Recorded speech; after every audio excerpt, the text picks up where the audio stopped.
Em nosso estudo de hoje, a lição 17 do livro Pensamento e Vida, que tem por título Profissão. Pelos contatos da profissão, cria o homem vasta escola de trabalho, construindo a dignidade humana. Contudo, pela abnegação, emite reflexos da beleza divina, discerrando trilhos novos para o reino celestial. A profissão honestamente exercida, embora em regime de retribuição, inclina os semelhantes para o culto ao dever. A abnegação, que é sacrifício pela felicidade alheia, sublima o espírito. É por isso que todos os povos sentem necessidade de erguer, no imo do próprio ser, um altar permanente e que rendam preito aos legítimos heróis. A abnegação, que começa onde termina o dever, possibilita a repercussão da esfera superior sobre o campo da humanidade. O delinquente comum, algemado ao cárcere, inspira piedade e sofrimento. O paladino de uma causa nobre, injustamente recluso no mesmo sítio, provoca respeito e imitação. O administrador consciente e amigo que repare os bens do serviço, gastando a parte que lhe compete com escrupulosa probidade, é um padrão de virtudes terrenas. O homem que cede suor e sangue de si mesmo a benefício de todos, sem cogitar do seu interesse, é um apóstolo das virtudes celestes. A ama, devidamente paga por seu trabalho junto à criança que lhe recebe carinho, é credora natural de atenção e reconhecimento, mas o coração materno em constante renúncia arrebata quem o contempla a glória do amor puro. É assim que o matemático, laureando-se de considerações públicas, dignamente gratificado pela obra que realiza, é catalogado à conta de cientista, e o cientista, mergulhado no trabalho incessante em favor da tranquilidade e da segurança da civilização, esquecido de si mesmo, é classificado por benfeitor. Pela fidelidade ao desempenho das suas obrigações, o homem melhora a si mesmo, e pela abnegação, o anjo aproxima-se do homem melhorado, aprimorando a vida e o mundo. Nas atividades que transcendem o quadro de serviços remuneráveis na terra, fruto das almas que ultrapassaram o impulso de preservação do próprio conforto, descem os reflexos mentais das inteligências celestes que operam por amor nas linhas da benemerência oculta, linhas em que encontramos os braços eternos do divino incognoscível que é Deus.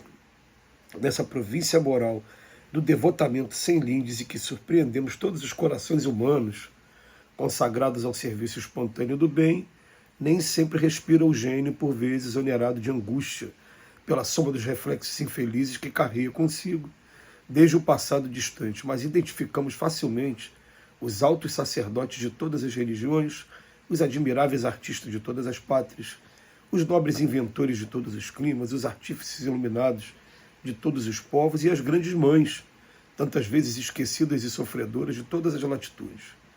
Por todos esses, a espiritualidade superior desce gradativamente à esfera humana, sem qualquer ligação com o pagamento da popularidade do ouro, porque é aí, pelo completo desprendimento de si mesma no auxílio aos outros, que a alma vive o apostolado sublime da renúncia santificante, atraindo o pensamento divino para o burilamento e ascensão da humanidade. Esse é um capítulo que a gente deve deixar anotado para todas as vezes que a gente for estudar a lei do trabalho no Livro dos Espíritos, a gente ter acesso como informação complementar, porque no Livro dos Espíritos a gente vai encontrar aquela informação básica de que a lei do trabalho é uma lei moral. Por quê? Porque ela nos impõe, ela nos empurra para as responsabilidades que a gente deve desempenhar em todos os lugares, em todos os mundos, não apenas em mundos de expiações e provas. E é até interessante que ele fala para a gente que se a gente tivesse desencarnado, eu consigo ficar na ociosidade do outro lado da vida. Aí quando eu encarno, venho para cá para um corpo, e nesse corpo eu vou sentir frio, vou sentir calor, vou sentir fome, vou sentir sede, necessidade de abrigo, e por isso eu vou ter que desenvolver a lei do trabalho de maneira obrigatória mesmo. E desenvolvendo a lei do trabalho, eu desenvolvo no primeiro momento a asa da inteligência, que com o tempo lá na frente vai desenvolver a asa da moral.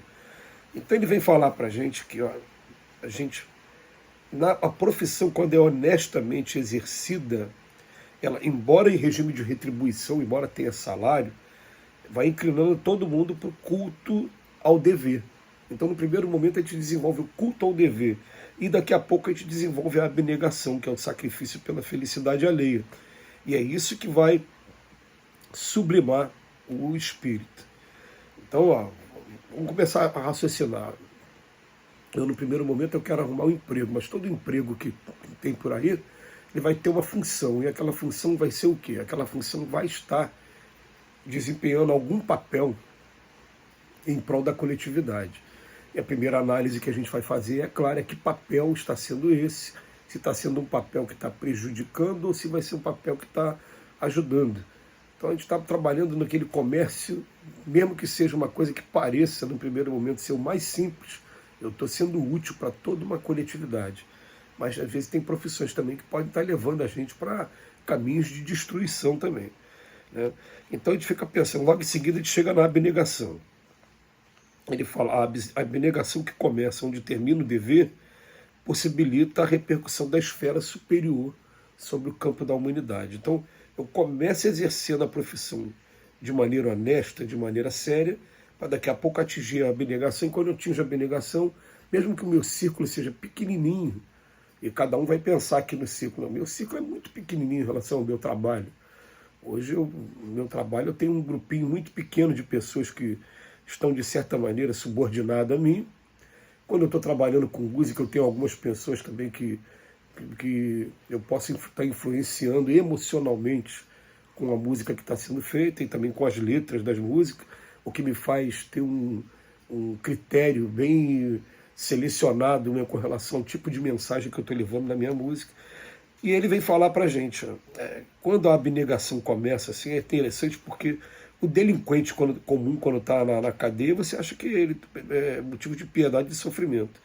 Mas quando tem alguém recluso, excluído também por uma causa nobre, aí ele fala, aí provoca respeito e imitação. Ele está também na mesma situação, longe da sociedade, mas para descobrir a cura de uma doença, por exemplo, pesquisar algum fenômeno geográfico, algum fenômeno meteorológico, enfim.